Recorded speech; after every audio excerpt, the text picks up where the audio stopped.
Bonjour tout le monde, bienvenue sur le podcast du GMP traitant des mouvements sectaires et des manipulations. Je suis Mathieu, aussi responsable de la chaîne TikTok du GMP et de la communication. Je suis en compagnie d'Emmanuel, le juriste du GMP, mais également de Didier Pachou, le président de l'association. Le but de ces podcasts est de vous aider à creuser les sujets liés aux dérives sectaires et vous aider à y voir plus clair sur les différents mouvements qui constituent notre société et qui deviennent problématiques. Le rythme de parution des podcasts est pour l'instant fixé à un par mois, avec un épisode qui sortira tous les premiers dimanches du mois. À chaque numéro, nous inviterons un invité qui nous aidera à démêler le vrai du faux. Cette semaine, nous allons nous atteler à présenter l'association, pourquoi est-elle créée, quel est son but et quels sont les moyens utilisés pour la prévention et l'aide des victimes. N'hésitez pas, si vous avez des questions, à nous les envoyer sur les différents réseaux sociaux. Voilà, donc ça c'était pour la présentation. Donc comme je vous ai dit, je suis en compagnie d'Emmanuel et de Didier. Didier, nous allons lui poser plusieurs questions. Déjà, bonjour Emmanuel. Bonjour à tous. Bonjour Didier. Et bonjour à vous. Voilà, donc nous sommes heureux de vous présenter le premier podcast du GMP.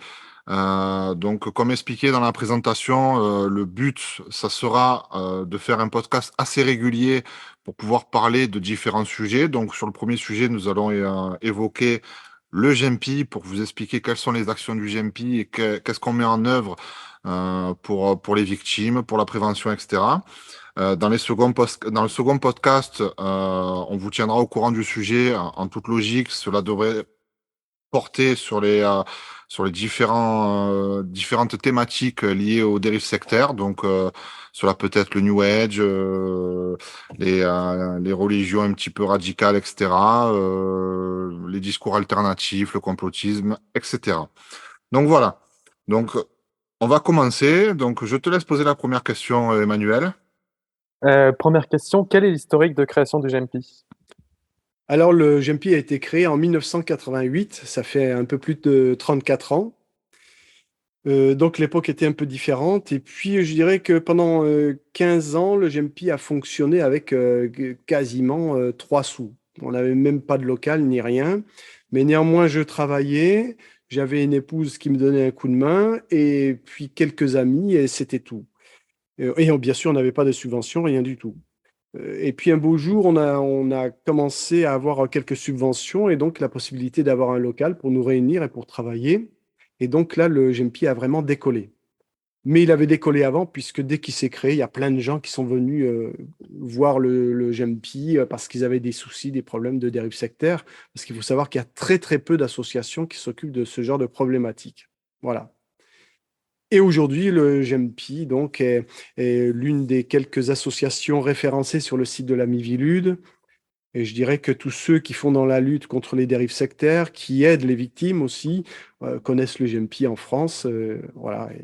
Et donc, ça nous permet justement de faire la prévention, parce que si on est visible, eh bien, les gens peuvent s'adresser à nous et il faut toujours traiter un mal le plus tôt possible.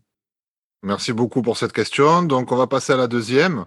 Euh, Qu'est-ce qui a fait? Pourquoi t'es-tu intéressé aux dérives sectaires? C'est quoi ton cheminement qui t'a amené à tout ça? Alors là, là, vous aurez pour le coup aujourd'hui le témoignage, hein, puisque ça fait partie de...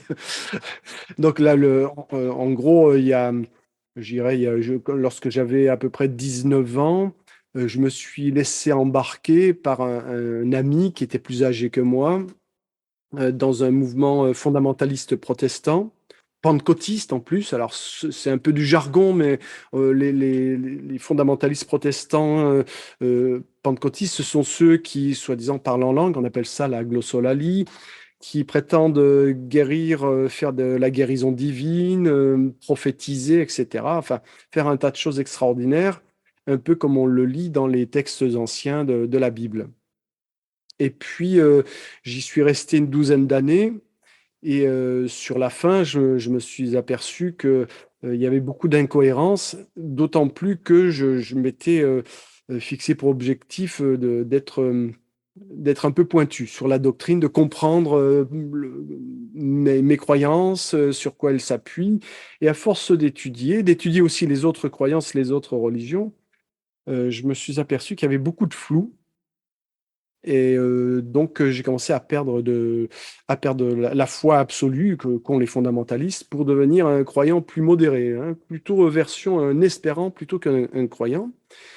Et j'ai donc, sortant de ce mouvement fondamentaliste protestant, j'ai créé cette association parce que quand on est fondamentaliste ou radical de quelque religion que ce soit, de toute façon, on fait pas mal de conneries.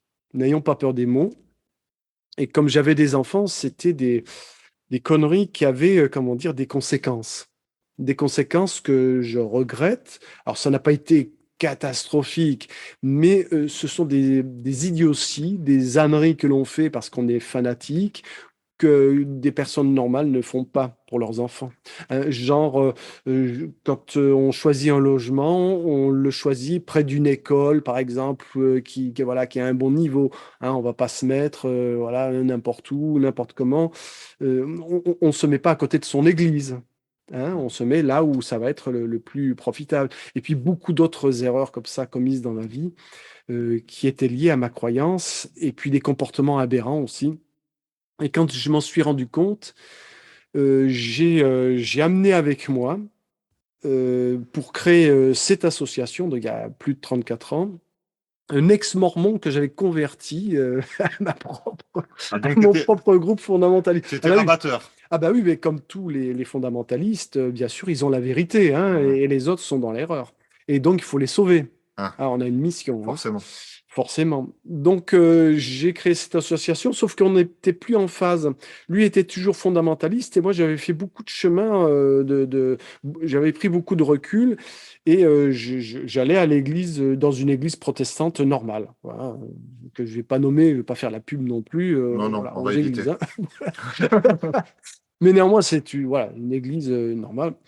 Et donc, ça m'a servi de sas, de décompression. Tandis que mon copain et les quelques autres que j'avais amenés avec moi dans cette association-là n'étaient pas dans le sas de décompression. Et par contre, quand l'association a été créée, il y a des personnes de l'extérieur qui sont venues rejoindre l'association parce qu'elles s'intéressaient au phénomène ou elles étaient concernées par des dérives sectaires. Et comme moi, je m'étais mis voilà, j'avais laissé de côté ce côté-là. J'ai dit à mes collègues, ben alors là, il n'est plus question ni de Bible, ni de rien, hein. Il faut être honnête, les gens, ils viennent, ils ont un problème, on traite leur problème. Quand je leur ai dit ça, ils ont tous quitté l'association, sauf les personnes venues de l'extérieur. Donc là, les protestants ne sont pas restés. Ah ben non, les protestants, Ok. ils s'en fichaient pas mal. Eux, je veux dire, c'est pas du tout des prosélytes, ni rien. Ils font leur petite vie, voilà, à eux. Se sont jamais. Il n'y a eu aucun protestant dans cette association. Et à la base, tu étais issu d'une culture qui était plutôt Euh, chrétienne. oui, oui, moi j'étais d'éducation catholique, D'accord. mais je dirais que ce sont des proies faciles pour les recruteurs dans le domaine du christianisme radical. Ok. Hein, voilà, donc. Et puis donc l'association donc a continué avec donc ces personnes venues de l'extérieur qui on n'a jamais demandé de quelle obédience ils pouvaient être parce que ça n'avait pas d'importance. Il s'agissait de ne pas être dans une secte et puis c'est tout quoi. Et on a continué comme ça et puis au fil du temps on a fait notre culture bah, au travers des cas qui nous ont été soumis, les gens qui venaient nous consulter, qui nous présentaient des situations. Et puis, il a fallu monter des stratégies avec toutes ces personnes. Alors, comme j'avais quand même des acquis théologiques que j'ai consolidés par la suite en faisant des études de théologie, etc., et qui ont fini de me rendre complètement non-croyant, d'ailleurs. Alors, du coup, je vais pas dire dans quelle fac de Non, théologie je suis allé, on va sinon éviter. bon.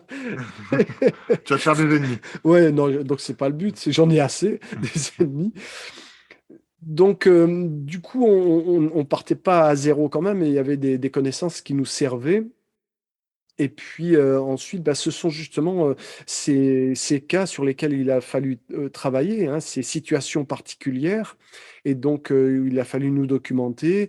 Et puis, c'est comme ça qu'on a fait notre formation. Et au fil du temps, d'ailleurs, c'est ce que font toutes les associations, hein. C'est très empirique, hein. Hmm. voilà, c'est l'expérience, c'est un partage d'expérience, c'est pas un partage universitaire, hein, c'est pas un enseignement universitaire. Donc on peut dire qu'un petit peu que c'est le fait d'avoir vu l'autre côté du miroir qui t'a fait faire cette action. Oui, ça me sert beaucoup, toujours actuellement, parce que j'ai été dans la peau du recruteur, du prosélyte. Donc, je sais comment est-ce qu'il va procéder, le côté séduction, mimétisme, etc. Toutes les bonnes vieilles ficelles, on les utilise instinctivement Ah quand oui. on veut convaincre, attirer quelqu'un à sa vérité. Donc, il y a des choses que je comprends très bien pour les avoir vécues, même si maintenant, quand je regarde ma vie passée, je me dis, mais comment tu as pu te mettre dans un truc pareil? Là, ça me Ouais, paraît c'est clair. incroyable que j'ai pu adhérer à des choses aussi extraordinaires et voire insensées.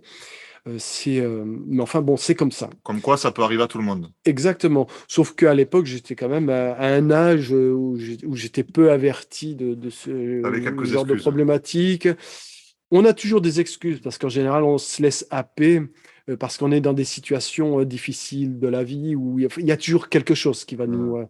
nous faire nous fragiliser et peut-être voilà, nous rendre moins vigilants vis-à-vis de ceux qui nous font des propositions un petit peu spéciales ou inhabituelles, quoi. Voilà. C'est- Et qu'est-ce qui t'a permis de te sortir de tes croyances? Comment le doute s'est instillé en toi et comment tu réagissais à cette époque face aux doutes et aux contradictions que tu voyais?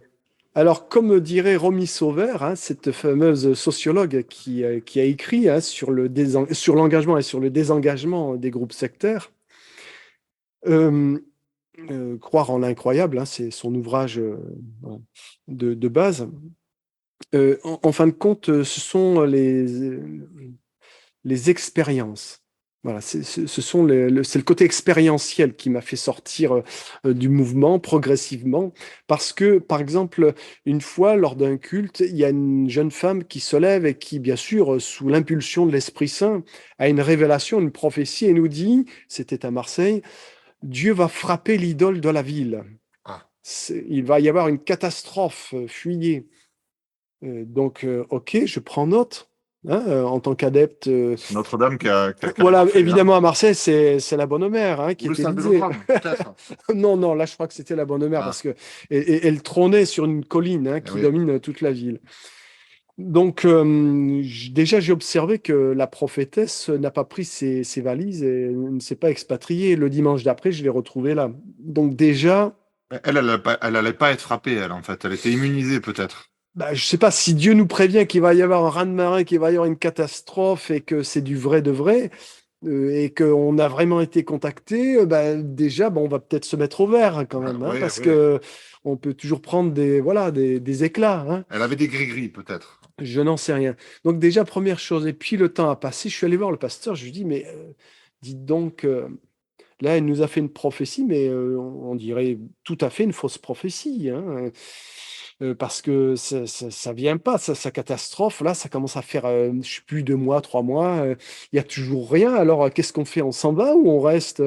Il me dit, ouais, mais tu sais, dans la Bible, il y a des prophéties qui pouvaient concerner des époques très lointaines dans le futur. Ah bon? Oui, mais là, c'est pas la Bible. Elle nous parle à nous, petit groupe restreint. C'est pour quelque chose d'imminent. Alors là, il y a des petits doutes comme ça qui se Oui. mettaient. Et puis, dans cette église où j'étais, j'organisais des réunions d'études bibliques. Et donc, à force d'étudier, etc., je me suis aperçu, par exemple, qu'il y avait une doctrine dans l'église hein, qu'on privilégiait, c'était la dîme. Parce que quelque part dans l'Ancien Testament, on voyait que les Juifs versaient 10% de leurs revenus pour... voilà. Et je me dis, mais attendez, dans la Bible, en réalité, les 10% dont il est question, donc la dîme, étaient partagés en 4 parts. La part du lévite, donc le prêtre, la part de la veuve, celle de l'orphelin et de l'étranger. Alors, pour le lévite, je veux bien, 2,5%, c'est le prêtre, ok, c'est pour Hmm. le culte, c'est pour l'église. Mais les 7,5 autres pourcents, on les paye déjà par les impôts directs et indirects. Eh oui. Alors là, ça a commencé déjà. Alors, déjà, sur le point de vue expérientiel, il y avait des problèmes, hein, parce que j'en entendais prophétiser, etc. Et puis, il faisait toujours les mêmes parler en langue et avec des interprétations différentes. Alors, je me dis, pareil, j'allais voir le pasteur, je dis, mais c'est pas très cohérent quand même, parce que là, il dit 3 mots en langue, enfin, en langue inconnue, et puis l'autre, il fait un discours de 10 minutes. Et puis, c'est toujours la même langue chaque dimanche que celle-là ou celui-là. Le pasteur me répond, mais il est écrit aussi qu'il y a les langues célestes. Ah, Mais ça ne me convenait pas vraiment, je tout posais trop ça. de Et questions. donc, au fil du temps, je me suis éloigné tout doucement voilà, de l'Église. Et puis alors, quand je suis sorti de l'Église pour aller sans rien renier, puisque je suis allé dans une autre Église, mais qui est là, est une religion. Hmm. C'est vraiment, on fait pas de prosélytisme, c'est hyper cool. Là, là, ça m'a permis de me poser. Voilà, de me poser, d'être au calme, de pas être dans un environnement émotionnel où il faut faire, il faut agir, c'est la fin du monde, Jésus-Christ revient bientôt, c'est imminent, il faut le faire, sinon on est responsable des âmes qu'on n'aura pas, à qui on n'aura pas prêché. On n'est plus dans cette urgence. Oui. Donc ça m'a donné le temps de réfléchir. J'en ai profité pour faire une formation théologique à la fac. Et donc à mieux connaître quand même comment est-ce que les Écritures ont été constituées. Alors là, quand on sait quelle est l'histoire de la constitution de la Bible et aussi des évangiles, c'est impossible derrière de Ça fait un choc. rester fondamentaliste, c'est-à-dire littéraliste. C'est plus possible. Donc là, déjà, c'était une seconde étape qui m'a permis de trouver encore un peu plus de liberté et finalement, assez rapidement, à devenir un parfait agnostique. Voilà. Bah, parfait, Comment je sais pas si c'est parfait, mais donc là, c'était le débunkage, je dirais, qui m'a sorti voilà, de cette emprise. Tu as jamais eu envie d'y retourner? Non, non, Ok. bah non, c'est quand on a le vaccin, le sérum, etc. Enfin, là, c'était le sérum plutôt. Non, on n'a pas envie d'y retourner. Alors, ça dépend, parce que moi, je le vois actuellement. Par exemple, il y a un certain nombre d'ex-témoins de Jéhovah. Moi, j'ai fait une sortie, comment dire, dans tous les domaines. C'était Hmm. une sortie réfléchie, accompagnée. Euh, Il y a des gens qui font une sortie, comment dire, émotionnelle parce que quelqu'un s'est mal comporté avec eux dans la secte où ils sont. Mais ils n'ont pas approfondi. Ils sont restés sur ce côté émotionnel et puis avec le temps, je dirais le mal ressenti s'estompe. C'est très connu en psychothérapie, hein, ce Hmm. truc-là. Et puis, enfin, pour un certain nombre de personnes. Et puis finalement, il suffit qu'il y ait un coronavirus et hop, on replonge dedans. Moi, j'ai eu des témoins de Jéhovah comme ça. Il y a eu le coronavirus, en plus la guerre en Ukraine, ça y est, c'est Armageddon. Hop, ils ont replongé. C'est une sortie test. Ils testent un petit peu comment c'est dehors et quand ils voient que c'est trop inquiétant, on retourne avec C'est- nos amis. Et je crois que c'est Thierry Ripoll, ce prof de psycho, hein, qui écrit Pourquoi croit-on? Il le dit très bien. Plus on est dans des situations difficiles, angoissantes, qu'on ne maîtrise pas, plus on a tendance à être croyant avec des croyances extrêmement exigeantes. Voilà. C'est pas pour rien, c'était étudié, ça, par de vraies études scientifiques. Et effectivement, le coronavirus ne nous a pas fait de bien, et encore moins la guerre en Ukraine. Voilà. Du coup, il y a un petit peu des parallèles avec le complotisme, avec toutes les mouvances New Age. Tout ce qui renforce la victimisation, la peur, la menace, va pousser les gens vers des solutions radicales. Et qu'est-ce qu'il y a de plus radical qu'une croyance radicale? Ok, Voilà. Et bien sûr, les croyances radicales, elles ont la solution à tout, l'explication à tout et la solution à tout. c'est pratique. Dans la vraie vie, c'est beaucoup plus compliqué et c'est fatigant d'être responsable de sa vie. Hmm. Parce que ça repose sur soi. Tandis que là, on est complètement infantilisé. On est porté par une vérité qui va vous dire ce qui est bien, ce qui est mal, ce de quoi il faut avoir peur, les garanties que vous avez, etc. Enfin, c'est très reposant. On est porté. Ils ont des solutions simples à des problèmes compliqués, en fait. Exactement. Ok. Et est-ce que tu gardes tes liens avec les anciens adeptes du groupe fondamentaliste dont tu parlais tout à l'heure? Alors, j'ai pas de lien direct, mais lorsque je les rencontre à Marseille, ils sont tout contents de me voir. Alors, bien sûr, hein, je suis testé. pour voir si, si des fois je ne serais pas encore récupérable, hein. Donc voilà. Mais non, il garde avec moi de bonnes relations, très courtoises, amicales même, bienveillantes. Parce que c'était pas une secte vraiment, c'était un groupe sectaire, mais c'était pas une secte. Mais ça suffit parfois, hein, pour faire pas mal d'erreurs dans la vie et s'emboucaner la vie, hein, tout simplement. Donc, tout n'était pas négatif dans ce groupe-là, c'est vrai. Mais, et puis la preuve, c'est que c'est pas complètement autarcique, coupé du monde, même si c'est sectaire, quoi. Là aussi, il y a la notion de nuance dans les groupes sectaires, hein. Il y a les sectes absolues, ordre du temple solaire, les terroristes islamiques, etc., où là, ça tue. Oui. Et puis, il y a les groupes qui sont entre deux, hein, qui sont sectaires, mais pas suffisamment pour dire que ce sont des sectes. La possibilité de dérive. Voilà, voilà. Qui ont du potentiel, on va dire. Voilà. Alors, quel a été le rôle des associations existantes dans ton parcours personnel? Alors, curieusement, je n'ai, mais c'est un cas particulier quand même que le mien, je n'ai pas eu recours à des associations pour sortir de mon groupe. Bon, c'est peut-être que j'avais une espèce de petit rôle meneur, Mm. j'en sais rien, je sais pas. Mais et aussi peut-être l'étude le débunkage qui m'a permis de peut-être de me sortir de là. C'était Mais peut-être moins développé aussi. aussi, puis Voilà. j'étais pas dans une secte absolue, hein, c'était pas donc c'était peut-être plus facile de distendre les liens.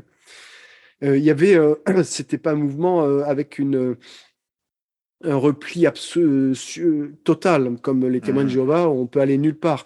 Quand on est dans ce genre de mouvement, on peut fréquenter une église protestante historique, sans pour autant être considéré comme un athée ou un renégat. Sauf qu'on dit que ce sont des églises endormies.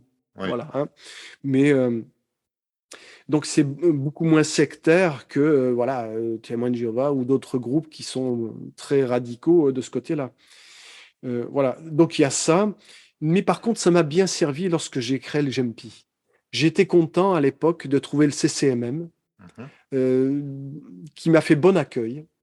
Donc je dirais que quelque part, euh, ça date donc il y a 34 ans, euh, quelque part notre modèle de départ, de commencement sur la façon de faire, c'était le CCMM, le Centre contre les manipulations mentales à Paris.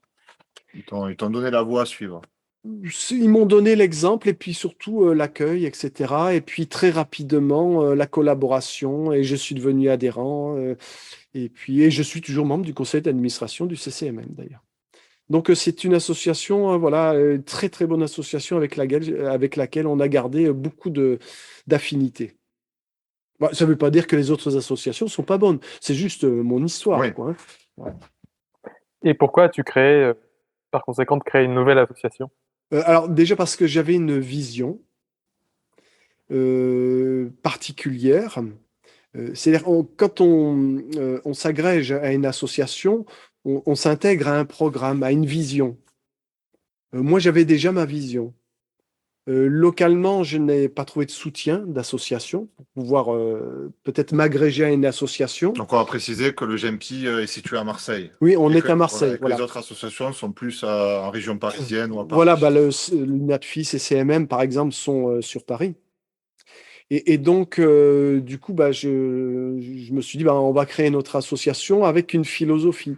Notre philosophie, c'était, voilà, et on l'a toujours gardé, c'est de faire en sorte, c'est pas de dire aux gens, il faut croire, il faut pas croire. Donc, on était très respectueux du libre, la liberté de chacun, et on l'est toujours. Mais par contre, c'est plutôt de donner toutes les chances aux gens de faire de vrais choix, de pas se laisser embobiner par le premier beau parleur ou parce qu'ils sont dans des situations délicates et que quelqu'un va leur proposer la solution pile poil dont ils ont besoin.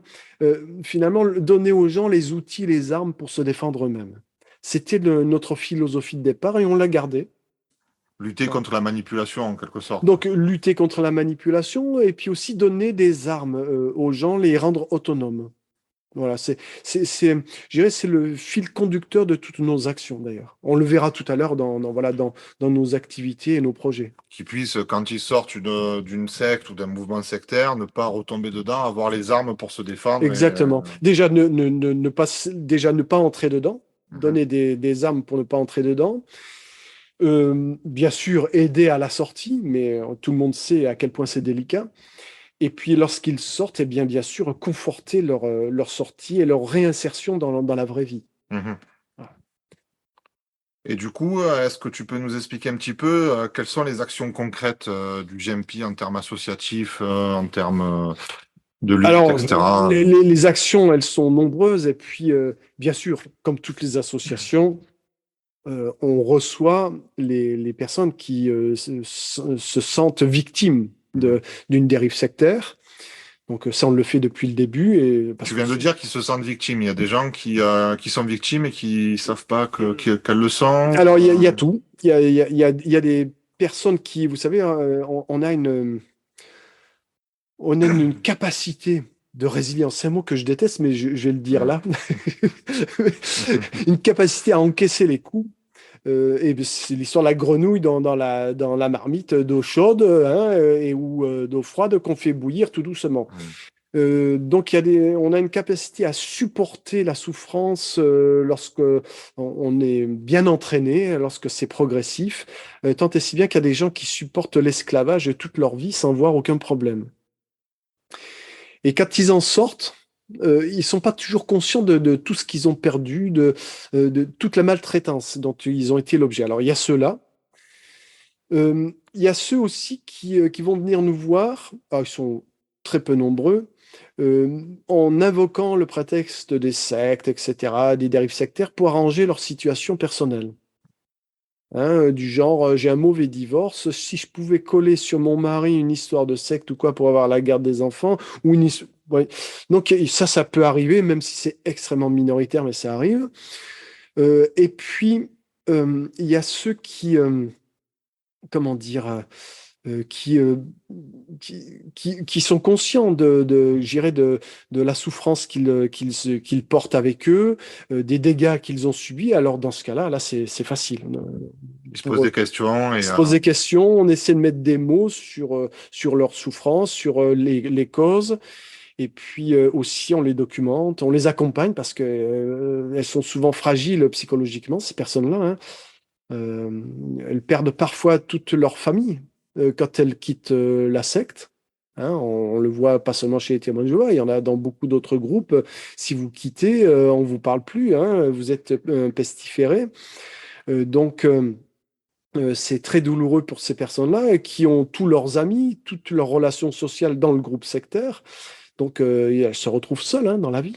Parfois aussi, alors moi j'en ai vu, c'est très douloureux, groupe ésotérique qui fait notamment des cours de philo et puis d'autres activités.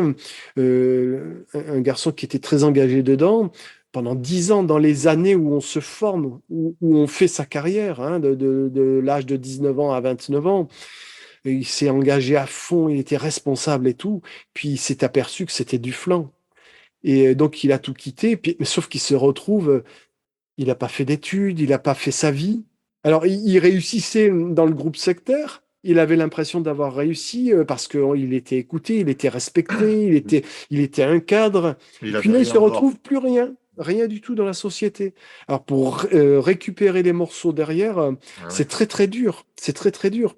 Il y a 10 000 situations différentes hein, en fonction de la vie de chacun. Et du coup, en termes d'action, comment Alors nous, ce que comment l'on le fait, bah, GMP justement, on reçoit toutes ces personnes-là, on monte avec elles une stratégie pour déjà améliorer leur quotidien, hein, et puis aussi pour peut-être récupérer un peu des gens de leur famille qui sont concernés, les faire renouer avec leur famille lorsqu'ils ont rompu avec leur famille. On les met en contact avec d'autres adeptes du même groupe. Parce que si jamais ils ont alors déjà pour les conforter dans leur sortie, mais aussi s'ils sont en procédure vis-à-vis du groupe sectaire ou vis-à-vis de leur ex, de leur conjoint, etc., pour différentes raisons, eh bien, c'est important d'avoir d'autres témoignages parce que le juge des affaires familiales ou autre, il va pas juger sur voilà, sur votre parole. Il faut des éléments. Hein. Donc, et puis aussi, eh bien, il faut pérenniser le travail de sortie, il faut le conforter et donc il faut l'accompagner parfois sur des années. Mhm. Et puis après, on les intègre, même s'ils le veulent, au GMP, ou mieux, bah, s'ils ont envie de refaire leur vie autrement, ce qu'on conseille, hein, eh ben, ils le font, ils font comme ils veulent, quoi. Et Voilà. qu'est-ce qui est mis en place au sein du GMP justement pour aider quelqu'un qui est sorti d'un mouvement sectaire et qui voudrait pas y re-rentrer? Est-ce que vous avez mis Alors, euh, déjà, on a une permanence juridique, ok, hein, qu'on peut saisir n'importe quand. Alors, c'est par email parce que le droit, c'est toujours très précis. Hein, les paroles, c'est toujours un peu flou. Donc, on écrit à permanence.gmpi@gmail.com. Et là, il y a un juriste qui lui-même a tout un panel de juristes autour de lui, selon les spécialités, qui va vous répondre pour déjà vous donner une orientation, un avis sur votre situation et quelques premiers conseils. D'autre part, nous avons aussi des avocats, donc des avocats sympathisants, membres du GMP. On a même un vice-président qui est avocat, qui va donc aussi permettre de faire un suivi. On a quelques avocats aussi qui sont sympathisants. Et puis aussi tout le volet santé. Donc notre vice-président est psychiatre, donc ça peut aider, ça et peut aider? ça a beaucoup aidé, je vous le dis, dans pas mal de situations. Et puis, on a une commission santé, éthique, idéologie qui était à l'espace éthique méditerranéen, à l'hôpital de la Timone, à Marseille, et qui justement traite des cas de personnes qui sont engagées dans des démarches thérapeutiques alternatives, on va dire, hein, Il y en a beaucoup en voire ce moment. encore pire. Mhm. Donc, ça va permettre de les approcher, de les conseiller sans mettre en avant le côté secte. Parce Ok. que sinon, c'est un repoussoir. Et donc, elles vont pouvoir recevoir d'une équipe pluridisciplinaire alors, il y a des médecins, des soignants de différentes corporations. Il y a des chercheurs en sciences humaines, philosophes, etc. On a des responsables associatifs comme nous, etc., qui vont pouvoir donner des avis sur des situations très techniques. Donc, et ça a souvent aidé les gens. D'ailleurs, cette commission siège à l'espace éthique et intervient régulièrement dans des journées voilà, je dirais, de vulgarisation pour le grand public et aussi pour les soignants à l'hôpital de la Timone. Donc, il y a ça pour le versant santé. Puis, il y a toute la formation. Donc les fameux MOOC qui sont sur Ah, le on site a internet. des MOOC, donc gestion des risques sectaires, 20 heures de formation gratuite que chacun peut suivre. On peut partir de zéro et arriver à un certain niveau où vous allez avoir une cohérence sur le sujet. Donc 20 heures, c'est déjà pas mal quand même comme base de formation. Et puis, vous pouvez même passer une certification. Même si c'est une certification privée hein, d'une association, néanmoins, comme le GMP a une certaine reconnaissance, une notoriété, ça a une valeur. Et puis aussi, ça permet de vérifier un niveau, des acquis. Puis ça Euh, permet aussi de la faire valoir en entreprise, Bien etc. sûr, Si besoin. quand on est psychologue, qu'on est juriste, qu'on est enfin, dans différentes professions du social, du médical, du psychologique et du droit, ça peut être intéressant de faire valoir cette spécificité. Alors, à savoir aussi qu'il y a deux autres formations pour l'instant. Une autre, c'est une prévention de la radicalisation islamique. Une troisième formation, dérive thérapeutique et sectaire, réponse juridique. Donc là, on est déjà un peu plus sur le droit. Donc là, on est complet avec ces trois-là déjà. Déjà, on a un panel de formations intéressantes et puis on a d'autres en gestation. Mhm. Hein, là, on est sur les projets. Alors, on a quand même quelques autres activités. Quand même, on a une permanence à la Cité des associations où on peut accueillir le public sans qu'il soit besoin qu'ils donnent leurs coordonnées ni quoi que ce soit. Totalement Donc, anonymement. tous les premiers mardis du mois de 17h30 à 19h. Et puis, on a aussi des films, 4 films qui peuvent servir donc, à à sensibiliser les proches sur certains thèmes, comme les médecines parallèles, les radicalismes religieux, etc., mais aussi à faire de la formation pour le personnel. Donc, il y a un petit livret qui accompagne et qui peut permettre à un DRH ou quoi, enfin, de former le personnel de l'entreprise sur certaines dérives d'ordre sectaire, comme les thérapies voilà, à risque. Donc voilà, parmi nos activités, et puis bien sûr, on a pas mal de projets. Alors, le premier projet, eh bien, c'est le festival des courts-métrages sur les dérives sectaires. Donc en 2023. Donc 2023, donc un grand festival qui aura lieu à Marseille, au cinéma L'Arplex. Alors, je vous conseille de contacter le GMP si vous voulez être candidat, parce que nous allons remettre 21 prix, qui vont de 5 000 euros à 500 euros, qui vont être publiés non seulement sur la chaîne YouTube du GMP, mais aussi par la Mivilude. Et sur le TikTok aussi. Et sur le TikTok du GMP, donc je dirais, ça fait une belle audience. Il y aura tout le gratin du cinéma, enfin des écoles de cinéma, etc. à Luc Marseille. Besson, Steven Spielberg. Non, on n'en peut-être est pas là, mais on ne sait jamais. On ne On ne sait pas. On Peut-être. ne sait jamais. On leur demandera. Voilà. Et puis, en tout cas, il y aura tous les youtubeurs qui comptent et surtout qui produisent du contenu qui nous intéresse. Donc, pensez à tous les zététiciens et autres débunkers voilà, qui, je pense, seront intéressés et dont certains déjà sont partants. Puis ça peut permettre à certains d'avoir une visibilité qui va peut-être exploser si les petits courts-métrages sont bien, qui peuvent se retrouver peut-être à la télé, qui peuvent se retrouver Tout sur à fait. Internet, etc. Donc ça peut être une occasion de se montrer aussi et de s'intéresser à un sujet où au final il y a peu de supports disponibles. Et donc c'est une occasion de se montrer. Et puis, on aura aussi, comme chaque année, notre colloque national à l'hôpital de la Timone. Et cette année, ce sera donc le premier samedi de novembre. Et cette année, ce sera sur le thème handicap et dérives sectaires. D'accord. Donc voilà, comme ça, vous connaissez le thème. Alors ça, c'est un petit peu, je dirais, pour le colloque, ça, c'est du régulier. Tous les ans, ça y est. Chaque année, on fait plusieurs conférences aussi. Donc là, il y en aura 2 prochainement à Marseille. Mais aussi, on a des activités, comment dire, par à-coup.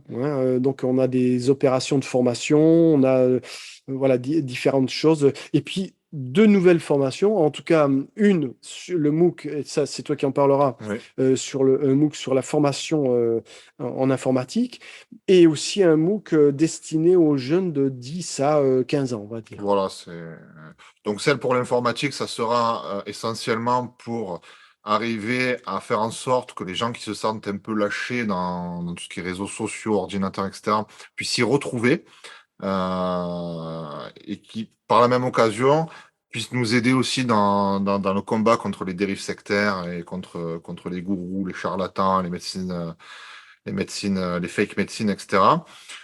Donc, a priori, il ne devrait pas tarder à arriver. Donc, vous pourrez le faire sur le site du GMP. Et ensuite, il y aura donc le MOOC prévu pour les enfants. Donc, alors, au niveau de la tranche d'âge, on n'a pas encore bien défini, mais ça devrait commencer à peu près, on a dit à 12 ans, 12 à 18, 16, c'est pas mal. Donc, ça sera un MOOC vraiment ciblé qui pourra permettre aux enfants de repérer les manipulations, de repérer les dérives sectaires, de repérer les charlatans, de repérer toutes ces choses-là, et qui pourra peut-être éventuellement, donc nous on le proposera sur le site internet, mais qui pourra éventuellement être proposé ensuite dans des classes, dans des écoles, etc.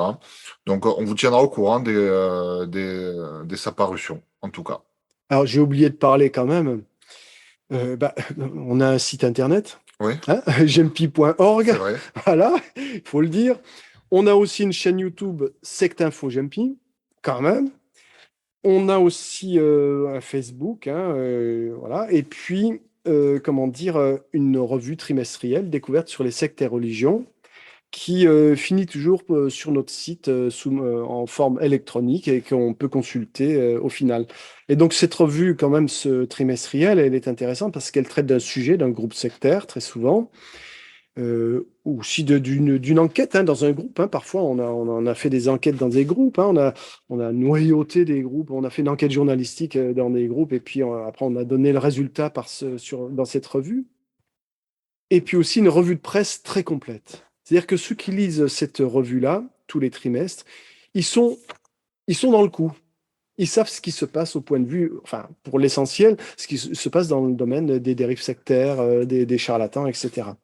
Donc, bien sûr, je la recommande, cette revue.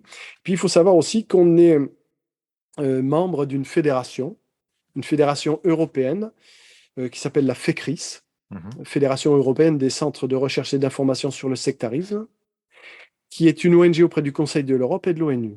Et donc, elle regroupe toutes nos associations en France, en Europe et même au Canada et en Australie.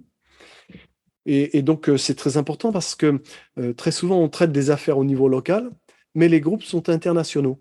Donc, quand ça dépasse la France, on est content d'avoir des interlocuteurs dans d'autres pays. Et oui, d'avoir un réseau qui va nous permettre d'avoir de l'information en dehors des frontières, parce que assez souvent, l'information, elle n'est pas sur le territoire, elle est à l'extérieur. Donc, tout ça, il faut le savoir.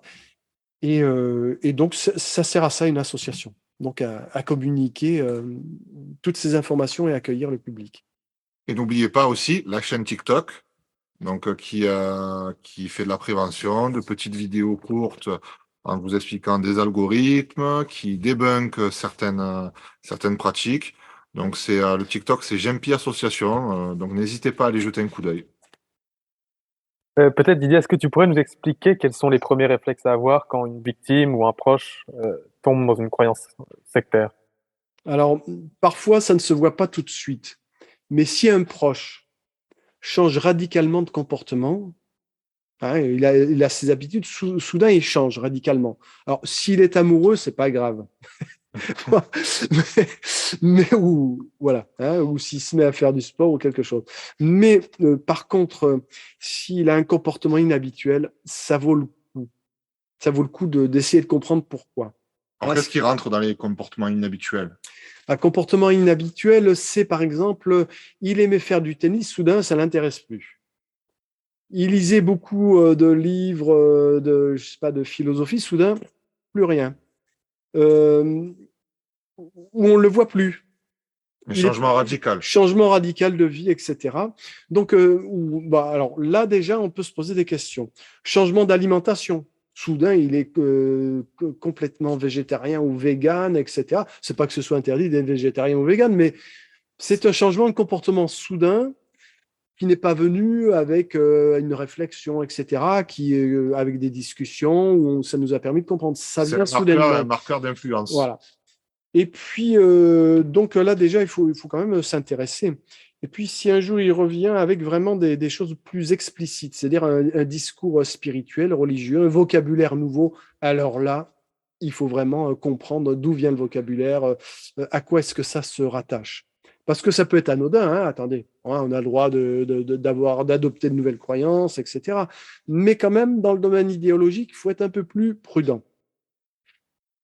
Donc, c'est pour ça qu'à partir de là, il faut s'inquiéter. Et bien sûr, si soudain vous voyez qu'il a tendance à se couper de vous, ou s'il essaie de vous brancher sur des croyances, alors là, il est en mode prosélytisme. Là, ça commence à devenir un petit peu inquiétant. Si il abandonne tout ce qu'il aimait avant, le cinéma, sortir en boîte, je sais pas moi, enfin, toutes ces choses qui agrémentent la vie, quoi, hein, les concerts, le restaurant, le sport, enfin, peu importe, quoi, hein, tout dépend des goûts de chacun. Là aussi, il faut se faire du souci. Si au point de vue professionnel aussi, il y a des changements inquiétants, là aussi, ça fait partie je dirais, le boulot, soudain, il devient insupportable. Il démissionne et il part vivre en Voilà, Inde. etc. Là aussi, il faut s'inquiéter. Et puis, bien sûr, quand vous faites brancher directement et que, alors, si vous ne savez pas ce que c'est, vous contactez une association, pas forcément la nôtre, hein, mais vous pouvez nous contacter, nous, parce qu'on est habitué au lexique sectaire, hein, des groupes sectaires, et donc on saura en général assez bien voir dans quelle catégorie il est de croyance, et puis voir même dans quel groupe. Donc déjà, quand on sait quel est le groupe, on va savoir s'il y a un danger. Il n'y en a pas forcément, mais il peut y en avoir un. Et donc, on va donc aider les gens à prendre des mesures. Ça, c'est la première chose à faire. Hein, ne pas négliger parce qu'en 3 mois, on devient de normal à fanatique, en moyenne. Donc, ça va très, très vite. Donc, il faut déjà savoir jauger un petit peu où il en est avant de pouvoir entamer une action. Ouais. Et surtout, lorsque vous le voyez comme ça, il ne faut pas l'agresser. Hein. pas lui tomber dessus, mais qu'est-ce que c'est que ces conneries-là? Qu'est-ce que tu me racontes? Tu as été élevé dans la religion de tes pères, de tes parents, qu'est-ce que tu nous dis? Ou qu'est-ce que c'est que ces idioties? Non. Parce qu'autrement, ils risquent de se refermer. Et dans la plupart des sectes, vous savez, on nous dit, voilà, vos proches, il faut les convertir. Mais s'ils sont obtus, ce sont des êtres de bas niveau énergétique, selon le type de secte, ou ce sont des êtres qui sont aux mains de Satan, hein, pour d'autres sectes. Hein. Dans ce cas-là, coupez les liens avec eux. Enfin, ils vont peut-être pas vous le dire comme ça, mais ils vont vous amener à couper les liens avec. Puis il y a une notion de martyr aussi. Voilà, en plus. Donc, si vous les abordez comme ça, ils vont plus vous parler, ils vont se couper de vous et ils vont perdre peut-être leur dernière chance d'avoir une fenêtre qui s'ouvre sur le monde.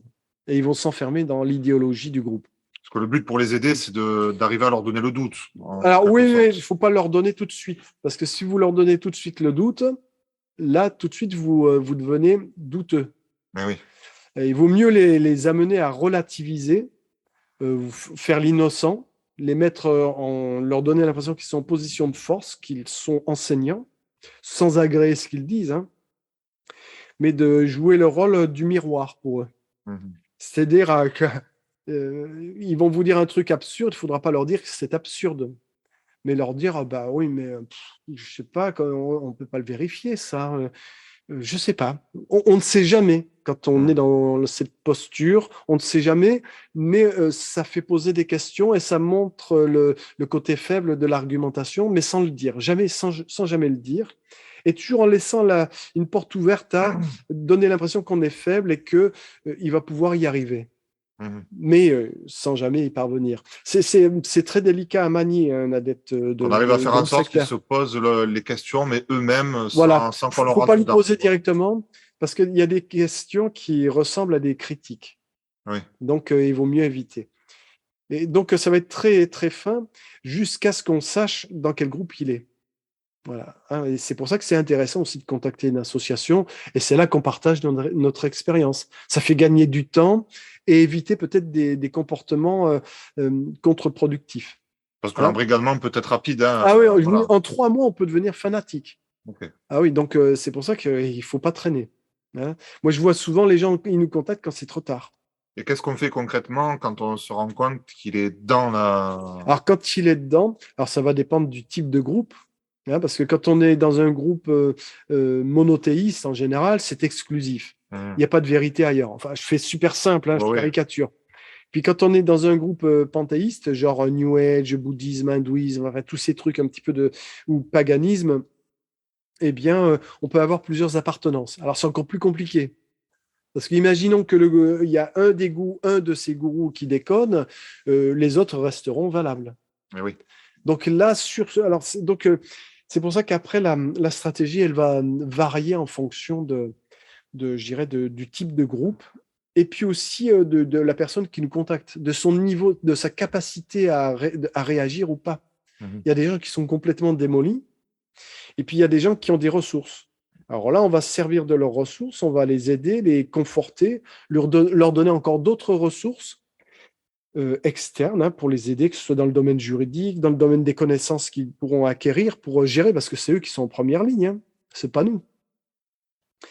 Et puis après, selon le type de groupe, ça pourra aller loin parfois, peut-être même envisager, dans la plupart des cas, on va envisager une saisine de la Miviludes, à la mission interministérielle de vigilance et de lutte contre les dérives sectaires. Peut-être même une saisine du procureur.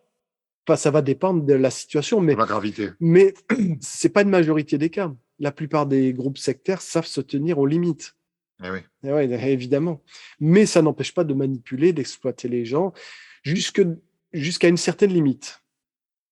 Et quand ils dépassent cette limite, c'est là qu'on peut faire entrer en lice la justice, le côté juridique. Mais, parce que le Kidam ne connaît pas cette limite, mais nous, on la connaît. Donc, on peut agir. Par l'expérience, avec le temps, oui, on finit par la connaître. Oui.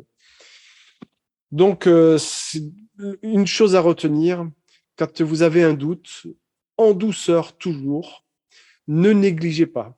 Ne négligez pas le doute que vous avez sur un proche qui serait un peu bizarre, etc.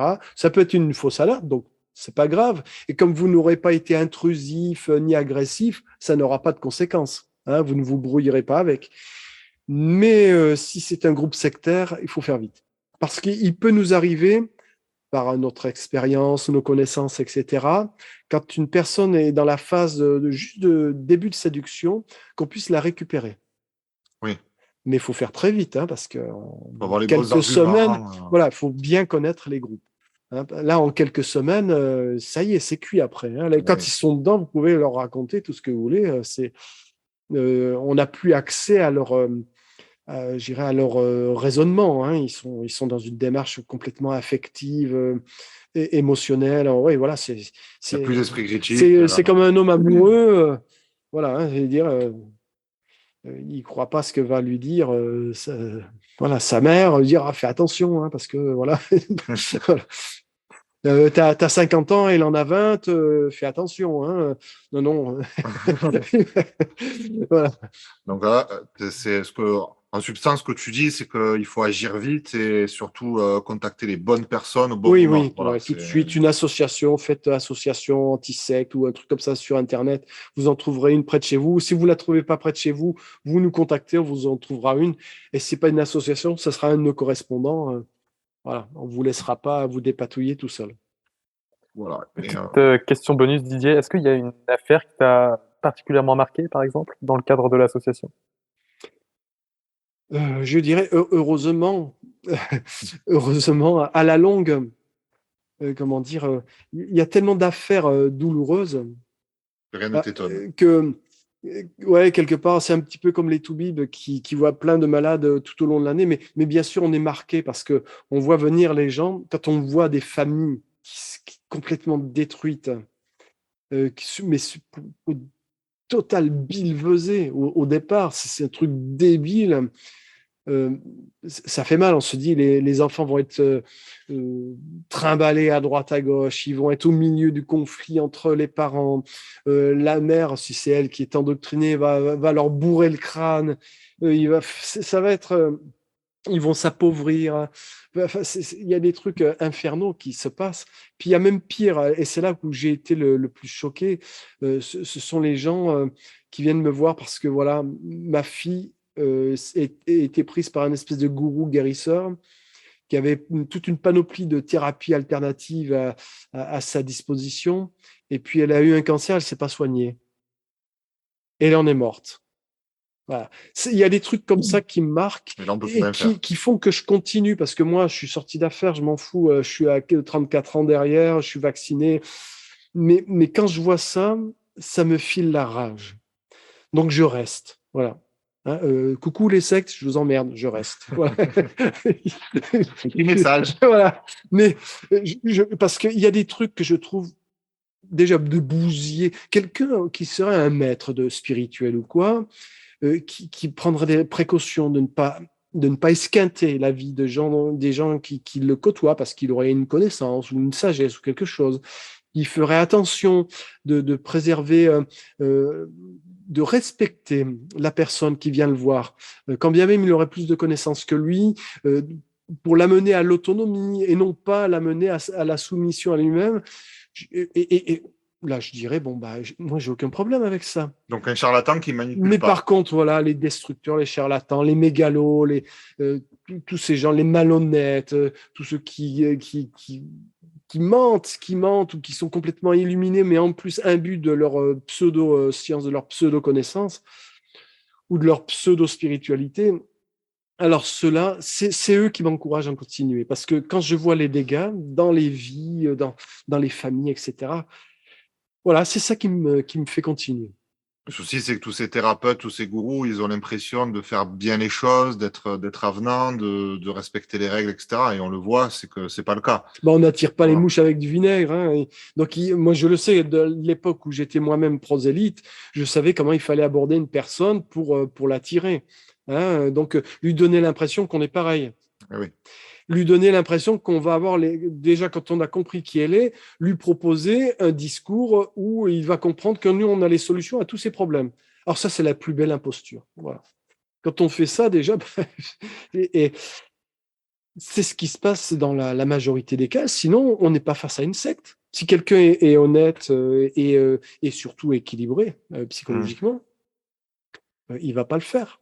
Et donc, on sera dans une démarche spirituelle ou religieuse ou quoi, normale. Ou thérapeutique. Mais alors, cette fois-là, on est chez un médecin. Voilà. On n'a pas besoin d'aller voir un mec qui vous fait des rituels magiques, des machins, voilà, qui soi-disant qui vont travailler sur vos énergies que personne n'a jamais vu dans un microscope. Donc, bon, je veux bien, il y a des gens qui y croient, c'est des croyants. Mais des croyants peuvent être dangereux, même en étant de bonne foi. Faut faire, ça aussi, il faut faire attention. L'histoire nous l'a déjà montré. Ah ouais. Et pour finir, du coup, on va rebondir sur ça. Quels sont les types de cas les plus fréquents que l'on voit en ce moment Alors, dans les associations? il y a les deux grandes catégories. D'ailleurs, dans nos statistiques annuelles, on les fait ressortir comme ça. Il y a la catégorie plus ou moins monothéiste, religieuse, où là, on voit tout de suite que c'est du religieux. Il est question de Dieu, des anges, du diable, de tout ça. Donc, on voit tout de suite que c'est du religieux. Et je dirais, donc, cette catégorie-là, en général, ça attire surtout dans le fondamentalisme protestant et islamique, ça attire les classes populaires, les plus populaires. Pour les autres, classes moyennes et aisées, ça va être plutôt ce qu'on appelle le New Age, c'est-à-dire la catégorie panthéiste, ou un petit peu comme dans l'hindouisme ou le bouddhisme, où tout est Dieu. Et donc, on est soi-même Dieu. Et donc, il va falloir un gourou qui va vous conduire jusqu'à votre partie, votre fort intérieur. On appelle ça l'être dans le Nouvel Âge. L'Atman dans l'hindouisme, ou le prana, le chi, le machin, selon Tous les noms des énergies possibles. Voilà, les énergies, ce ne sont pas des énergies reconnues scientifiquement. On est on est dans des concepts religieux. Voilà. Et donc là, il faudra un maître pour vous conduire à cette énergie universelle qui est en vous, l'Atman, qui va vous permettre d'avoir la connaissance absolue. C'est la conscience, comme la conscience de Krishna, la conscience. Voilà. Oui. Voilà. Donc, cette conscience absolue qui va vous donner des pouvoirs. Voilà. Et donc, alors, il y a ces deux grandes familles. Et je dirais qu'avec le coronavirus, alors, c'est plutôt la famille panthéiste, donc, qui implique donc, le côté New Age, thérapie, donc toutes ces thérapies qui se servent de ces soi-disant énergies, etc., des corps astraux et invisibles qui constituent l'homme spirituel, qui vont se servir de tout ça pour construire leur doctrine et faire de nouveaux adeptes. Et donc, cette partie-là a pris une plus grande importance. Je dirais, ça serait 60% pour 40% pour le côté religieux maintenant. Oui. Parce qu'il y a une très forte demande, beaucoup d'inquiétudes et de flou, d'incertitudes concernant le coronavirus. Du coup, les gens se sont tournés massivement sur Internet vers tous ces charlatans. Puis il y a un pont aussi avec l'écologie. Bien sûr, mais voilà. Ça va de pair, puisqu'on veut manger sain, pas pollué, etc. Et c'est pareil dans certains lobbies, je dirais dans les extrêmes, qui font un peu dans l'écologie, dans le manger sain, etc. On pense au crudivorisme de comment il s'appelle celui-là, Thierry Casasnovas, etc. et autres crève-cœur et Tal Chaleur. On fait dans le naturel. Et donc, ça peut intégrer aussi des thérapies spirituelles, mais pour lesquelles on va donner des termes scientifiques. On va dire les thérapies tachyon, thérapie quantique, thérapie machin truc, etc. Ça fait scientifique, mais en fin de compte, on est dans le spirituel, on est dans la religion, mais il ne faut surtout pas des religions. C'est pas vendeur. Alors, donc, les gens inquiets pour leur santé, l'homme contemporain, d'ailleurs, il ne croit plus en Dieu, il croit en tout. Mais surtout, il veut du résultat. Donc, il va chez le toubib, il sera honnête. Il dira, ben voilà, je vous donne un médicament, il va avoir un effet, mais il a aussi des effets secondaires, etc. Là, on va chez un charlatan, il va vous dire, ben moi, je vais vous donner un traitement, un spiritualo-énergético-granule. Et ça va marcher. Et ça va marcher. Mais surtout, attention, faites attention, prenez-le jour de pleine lune, etc. Et c'est naturel. Et c'est naturel, effectivement. Ça n'a pas été testé sur des animaux, voilà. Ça a été testé sur personne, d'ailleurs. Et là, par contre, ça sera très efficace. Regardez tous les témoignages sur mon site de réussite, amathérapie quantique, tachyon, machin truc, énergético, aurique, etc. Donc, alors, on sait comment ça marche, les témoignages sur les sites. Oui, voilà. oui. Donc, alors, c'est cette partie-là qui prend le pas. Et les gens, donc, ils entrent en religion sans s'en rendre compte. Donc, ils sont dans un mouvement religieux, ils le savent Ils même ne le pas. savent pas. Ils adhèrent à ce fameux panthéisme dont j'ai parlé sans s'en rendre Et compte. politique un Alors, petit peu aussi. parfois, pas toujours. Ça, parce que ça peut avoir aussi Oui, bien sûr, oui, il y en a qui consonance, sont. Oui, bien sûr, c'est un acte politique aussi, parfois. ça peut être parfois un acte politique pour les plus extrémistes de la mouvance, de certaines mouvances écologistes. On le voit évidemment. aussi avec les complotistes, etc. C'est une espèce de refus du gouvernement. Ça marche ensemble. Voilà. Donc, on nous empoisonne par la nourriture, on nous tue à l'hôpital avec la chimie, etc. Les chemtrails, vous savez, hein, on nous empoisonne. Et donc, il y a de grands complots pour nous pourrir la vie, Nous pour nous sachons. dominer. Nous le sachons déjà. Voilà. Ouais. Eh bien, merci Didier pour ces réponses. Un ouvrage Oui. accessible à tous et qui est, à mon avis, c'est une perle. Le dernier rapport de la Miviludes, disponible sur le site de la Miviludes, le rapport de l'année 2021. Il est riche. Qui fait plus de 200 pages, me semble. 200 pages, Voilà. et je peux vous assurer, il y a du contenu. Ils se sont lâchés. Ils citent des noms. Ah, Je ne dirai pas lesquels, il faut aller voir. ça pique un peu. Ouais. Donc, le dernier ouvrage de la Miviludes, disponible sur le site de la Miviludes. C'est le rapport de la Miviludes. Dès que vous avez fini votre match de la Coupe du Monde ou dès que vous avez fini votre livre de chevet, n'hésitez pas. Donc, en tout cas, voilà, c'était notre premier podcast où on a essayé d'un petit peu tracer l'historique du GMP avec le témoignage de Didier. Nous avons été heureux de le réaliser. Et, un petit mot peut-être, Emmanuel? Non, pour rester sur ce que disait Didier, on emmerde les sectes, donc merci. Voilà, donc sachez-le, nous sommes là et nous sommes vigilants et nous sommes de plus en plus nombreux parce que si les sectes s'éveillent, ben, il y a beaucoup de gens aussi dans la société civile qui sont en train de s'éveiller justement à toutes ces problématiques et il y a de plus en plus de gens qui luttent et on vous mettra des bâtons dans les roues. Voilà, sachez-le. Donc, je vous dis à bientôt pour le prochain podcast et suivez-nous sur les réseaux sociaux. On vous tiendra informé du sujet du podcast. Voilà. Au revoir tout le monde. Ciao, ciao. Au revoir.